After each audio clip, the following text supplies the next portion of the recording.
नमस्कार, मी सविताच किचनमध्ये तुम्हा सर्वांचं खूप खूप खूप मनापासून स्वागत। आज आपण साबुदाणे न भिजवता साबुदाण्याचे थालीपीठ बनवणार आहोत।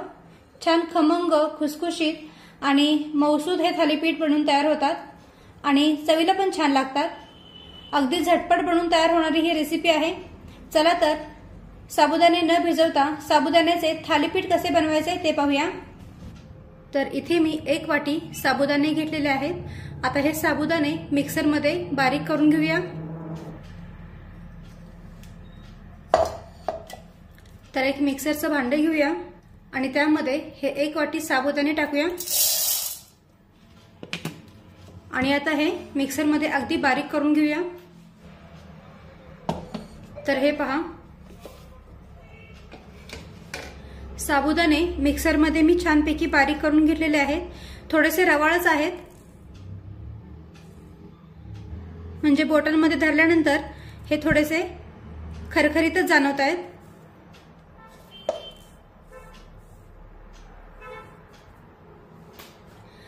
आता हे साबुदाणे एका बाउल मध्ये काढून घेऊया।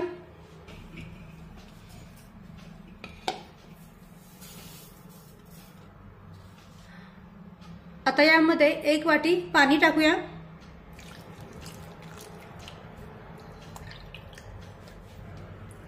मिक्स करून घेऊया।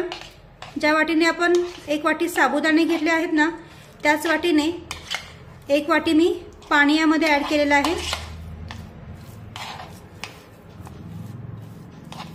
तर पहा, साबुदाण्याने सर्व पाणी शोषून घेतलेलं आहे। आणखीन थोडंसं पाणी यामध्ये ऍड करूया।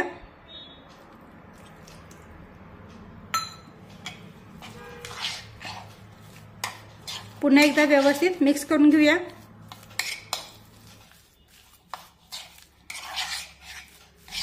तर अर्धी वाटी मधलं मी फक्त पाव वाटी पाणी यामध्ये ऍड केलेलं आहे।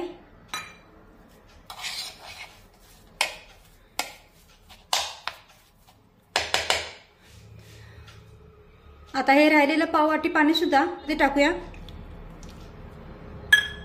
म्हणजे एकूण 1.5 वाटी पाणी मी यामध्ये ऍड केलेलं आहे।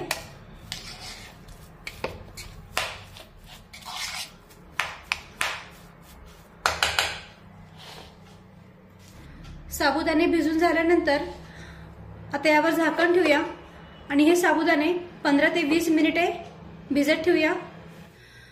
आणि आता बरोबर 15 ते 20 मिनिटे झालेली आहेत। या मिश्रणावरचं आपण झाकण काढूया आणि हे पहा, साबुदाणा आपला छानपैकी भिजलेला आहे, छान मऊ झालाय।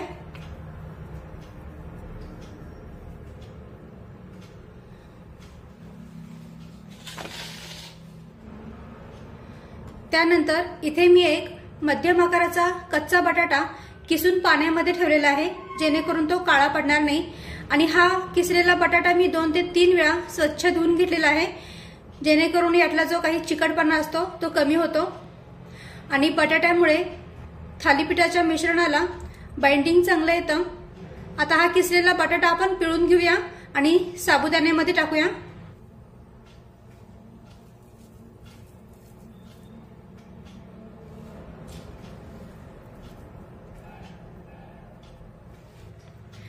त्यानंतर इथे मी 3 ते 4 हिरव्या मिरच्या आणि थोडंसं अद्रक हे मिक्सर मध्ये मी वाटून घेतलेलं आहे। आता हे मिरचीचं वाटण सुद्धा यामध्ये टाकूया। मी इथे 3 ते 4 हिरव्या मिरच्या घेतलेल्या आहेत, तुम्ही तुमच्या आवडीनुसार मिरची कमी जास्त करू शकता। त्यानंतर अर्धा चमचा लाल मिरची पावडर टाकूया। पण ही मिरची पावडर टाकणं पूर्णपणे ऑप्शनल आहे, नाही टाकली तरीही चालेल, कारण इथे आपण तिखटासाठी हिरव्या मिरचीचा वापर केलेला आहे। पण लाल मिरची पावडरमुळे काय होतं, या थालीपीठाला रंग छान येतो। त्यानंतर अर्धा चमचा जिरे टाकूया। पाव वाटी भाजलेला शेंगदाण्याचा कूट टाकूया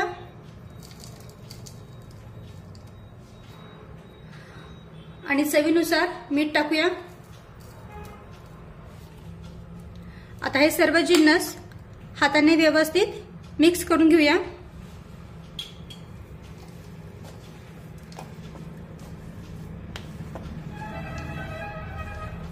सुरुवातीला यामध्ये पाण्याचा बिलकुल वापर करायचा नाही। थोडी कोथिंबीर राहिली होती टाकायची, ती सुद्धा टाकूया। तर इथे मी थोडीशी बारीक चिरलेली कोथिंबीर टाकलेली आहे। आता हे सुद्धा अगदी व्यवस्थित मिक्स करून घेऊया। सुरुवातीला यामध्ये पाण्याचा वापर बिलकुल करायचा नाही। बटाट्यामध्ये जो ओलसरपणा आहे ना, त्यामध्येच हे सर्व जिन्नस व्यवस्थित मिक्स करून घ्यायचे आहे।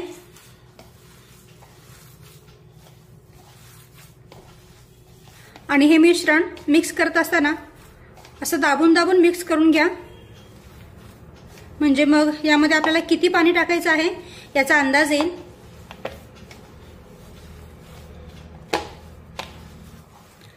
उपवासाला तुम्हाला कोथिंबीर, जिरे चालत असतील तर टाका, नाही टाकलं तरीही चालेल। तर पहा, सर्व साहित्य अगदी व्यवस्थित मिक्स करून झाल्यानंतर यामध्ये आता आपण पाणी टाकून हे मिश्रण मळून घेऊया। तर थोडं थोडंसं पाणी टाकायचं, एकदम पाणी टाकायचं नाही। तर पहा, इथे मी साबुदाण्याचं मिश्रण अगदी गरजेनुसार पाणी टाकून छानपैकी मळून घेतलेलं आहे। तर यामध्ये मी फक्त 3 ते 4 चमचेच पाणी टाकलेलं आहे आणि हे पीठ मी छानपैकी मळून घेतलेलं आहे। असं मऊसूत पीठ मळून घेतलं म्हणजे थालीपीठ पण छान मऊसूत बनून तयार होतात। तर तुम्ही सुद्धा अगदी गरजेनुसारच पाणी यामध्ये ऍड करा आणि हे पीठ छानपैकी मऊसूत मळून घ्या।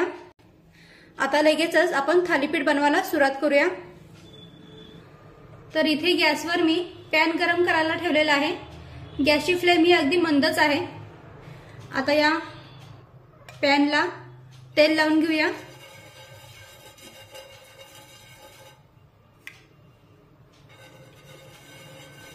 तेलाच्या ऐवजी तुम्ही तुपाचा वापर केला तरीही चालेल।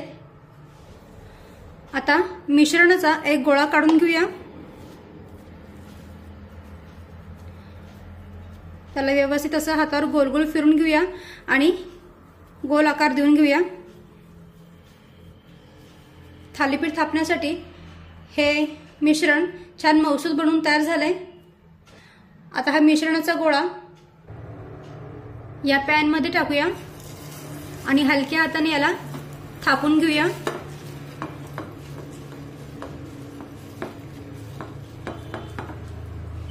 गरजेनुसार हाताला पाणी लावून घेऊया आणि हे थालीपीठ छानपैकी थापून घेऊया।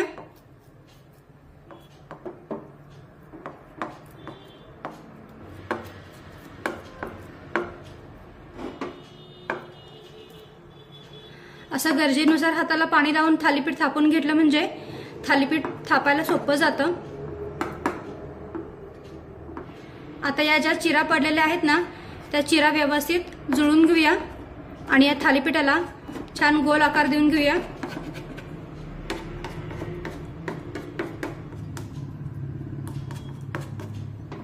तर पहा, इथे मी थालीपीठ छानपैकी थापून घेतलेलं आहे। आता या थालीपीठाला मध्यभागी होल करून घेऊया, म्हणजे मग आतपर्यंत हे थालीपीठ छानपैकी भाजलं जातं। आता या थालीपीठावर तेल सोडून घेऊया। तेलाच्या ऐवजी तुम्ही तूप वापरलं तरीही चालेल। आता या थालीपीठावर झाकण ठेवूया। गॅसची फ्लेम ही मध्यम ठेवूया आणि मध्यम आचेवर हे थालीपीठ भाजून घेऊया। आणि आता 3 ते 4 मिनिटे झालेली आहेत। यावरच आपण झाकण काढूया आणि हे थालीपीठ पलटून घेऊया। तर पहा, एका बाजूने हे थालीपीठ छानपैकी भाजलेलं आहे आणि छान रंग पण आलेला आहे। आता अशाच पद्धतीने थालीपीठाची दुसरी बाजू सुद्धा अशाच पद्धतीने भाजून घेऊया आणि आता पुन्हा 2 ते 3 मिनिटांनी यावरचं झाकण काढूया आणि हे थालीपीठ पलटून घेऊया। तर पहा, थालीपीठाची दुसरी बाजू सुद्धा छानपैकी भाजलेली आहे आणि छान रंग सुद्धा आलेला आहे। आता हे काढून घेऊया।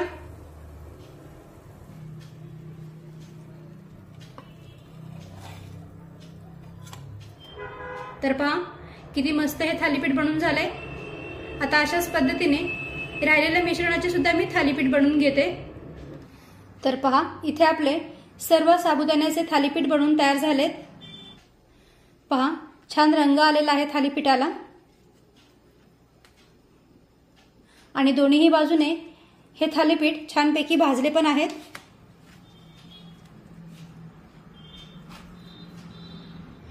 आणि छान मऊसूत सुद्धा बनवून तयार झालेत। हे पहा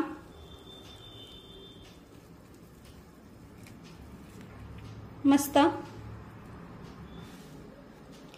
गरमागरम थालीपीठ बनवून खायचे म्हणजे मग ते छान खमंग आणि खुसखुशीत लागतात।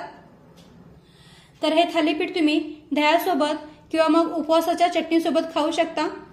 तर आता जेव्हा केव्हा उपवासाच्या दिवशी साबुदाणे भिजवायला विसरला असाल तर चटकन अशा पद्धतीने साबुदाण्याचे थालीपीठ नक्की करून पहा। खूप मस्त बनवून तयार होतात आणि चवीला पण खूप छान लागतात। तर तुम्ही सुद्धा अशाच पद्धतीने साबुदाण्याचे थालीपीठ नक्की करून पहा। व्हिडिओ आवडला असेल तर व्हिडिओला प्लीज लाईक करा, शेअर करा आणि सबस्क्राईब करायला विसरू नका। थँक्यू।